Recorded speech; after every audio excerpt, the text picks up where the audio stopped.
आन्तरिक तथा बाह्य पर्यटकको चाप रहने लमजुङमा होमस्टे व्यवसाय फस्टाउँदै गएका छन्। तर कतिपय होमस्टेले सामान्य पूर्वाधार र मापदण्डलाई समेत ख्याल नगरेको बेला मर्स्याङ्दी गाउँपालिका 9 भलामचौरलाई भने होमस्टेलाई फार्मस्टेको रूपमा विकास गर्न थालिएको छ।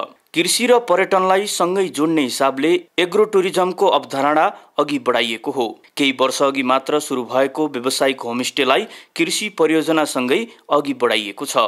सितेबा ग्रुप कम्पनीले कृषि तथा होमस्टे प्रवर्धनका लागि करिब 4 करोडको लगानीमा भलामचौर मिर्चे नमुना कृषि पर्यटन परियोजना नै सञ्चालन गरेको हो।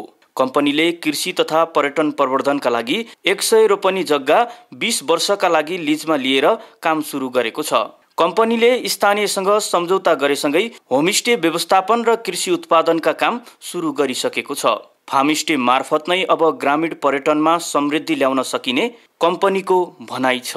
अब तपाईले भने अनुसारको यो जुन होमस्टे फार्मस्टे एग्रो टुरिज्म यो आवश्यकता देशको लागि अत्यन्तै जरुरत भइसकेको अवस्था हो। किनभने हाम्रो समाजहरू टुक्रिरहेको अवस्था पनि छ। कतिपय समाजहरू जोड्ने कारणहरू थिए कृषि प्रणाली। हिजो हामी अर्मपर्म गर्दा हाम्रा छरछिमेकहरू जोडिन्थे, तर आज करेन्सीले गर्दाखेरि पैसाले गर्दाखेरि अर्मपर्म टुङ्गिएको छ। त्यसरी एकीकरण हुन सकिरहेको छैन। त्यसले गर्दाखेरि एकीकरण कृषि प्रणाली सँगसँगै एउटा गाउँलाई नै हामी फार्मको रूपमा चाहिँ विकास गर्ने, फार्म स्टेको रूपमा विकास गर्ने, होम स्टेको रूपमा विकास गर्ने अवधारणा चाहिँ एग्रो टुरिज्मको अवधारणा हो। त्यसले गर्दा चाहिँ देशको समृद्धिका लागि पनि यो एकदमै उपयुक्त अवधारणा हुन सक्छ मेरो विचारमा। त्यसकारणले सितेबा ग्रुप अफ कम्पनीले एसजी हस्पिटालिटीको थ्रुबाट फार्म स्टेहरू सञ्चालन गर्ने, अर्ग्यानिक कृषि फार्महरू सञ्चालन गर्ने, आफै जग्गा किनेर या एकीकरण गरेर जग्गाहरू एकीकरण गरेर लिजमा लिएर गर्ने एक खालको संयन्त्र तयार गरेर हामी 753वटै वडामा हामी हाम्रो एउटा प्रत्याभूति हुने गरी बरु थोरैमा गर्ने 20-50 रोपनीमा गर्ने, तर सबैतिर गर्ने गरी अगाडि बढाएको चाहिँ छौँ। पहिलो वर्ष करिब 50 रोपनी जमिनमा 90वटा टनेल निर्माण गरी 22 थरीका तरकारी उत्पादन सुरु भइसकेको छ। दीर्घकालीन सोचका साथ एग्रो टुरिज्मको विकास र प्रवर्धनका लागि लगानी गरेको कम्पनीले अध्ययनका क्रममा भलामचौर प्रकृति, माटो, भूगोल सबै कुराको अनुकूल रहेको जनाएको छ। कृषिले मात्र किसान आत्मनिर्भर नहुने भन्दै कृषिलाई पर्यटनसँग जोडेर परियोजना अघि बढाइएको हो।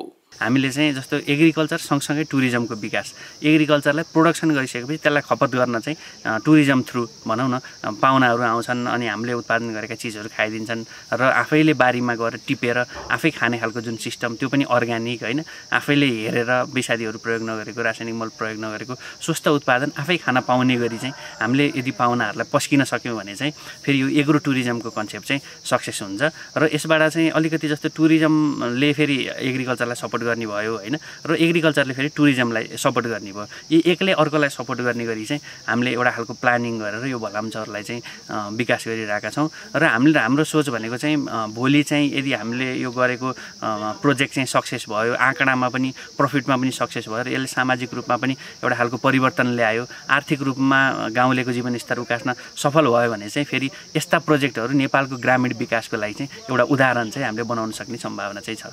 व्यावसायिक कृषि उत्पादनसँगै स्थानीय 30 घरमा प्रति घर 2 कोठाका दरले होमस्टे व्यवस्थापन भएको छ। एक रातमा कम्तीमा 100 जना पाहुना राख्न सक्ने गरी तयारी गरिएको छ।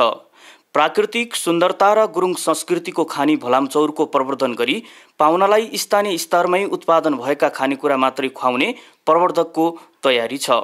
गाउँमा आएका पाहुनालाई गाउँकै स्वादमा रमाउने गरी पर्यटन व्यवसाय सञ्चालन सुरु गरिएको प्रवर्धकहरूले बताएका छन्।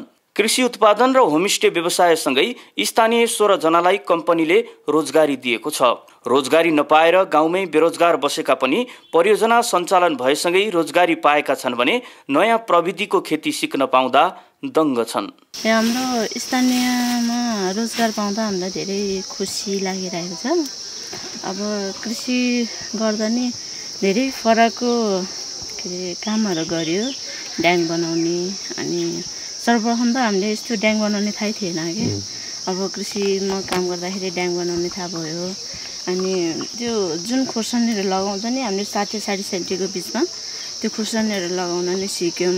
अनि यो बन्दा काउली, अनि यो फुल, घेरौला करेलाहरू नि गाउँको भन्दा नि धेरै फरकले लाग्यो के सरहरूले के अरे कृषिमा काम गर्दाखेरि धेरै खुसी पनि लागेको छ र धेरै के अरे अनुभव पनि पाइसकेको छ हामीले।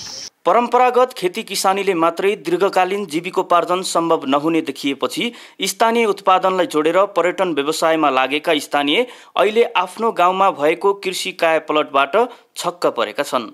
भलामचौरमा सुरु भएको व्यवस्थित होमस्टे र नमुना कृषि उत्पादनले स्थानीय मात्र नभई जिल्लाकै पर्यटन प्रवर्धनमा ठूलो टेवा पुग्ने स्थानीयको प्रतिक्रिया छ।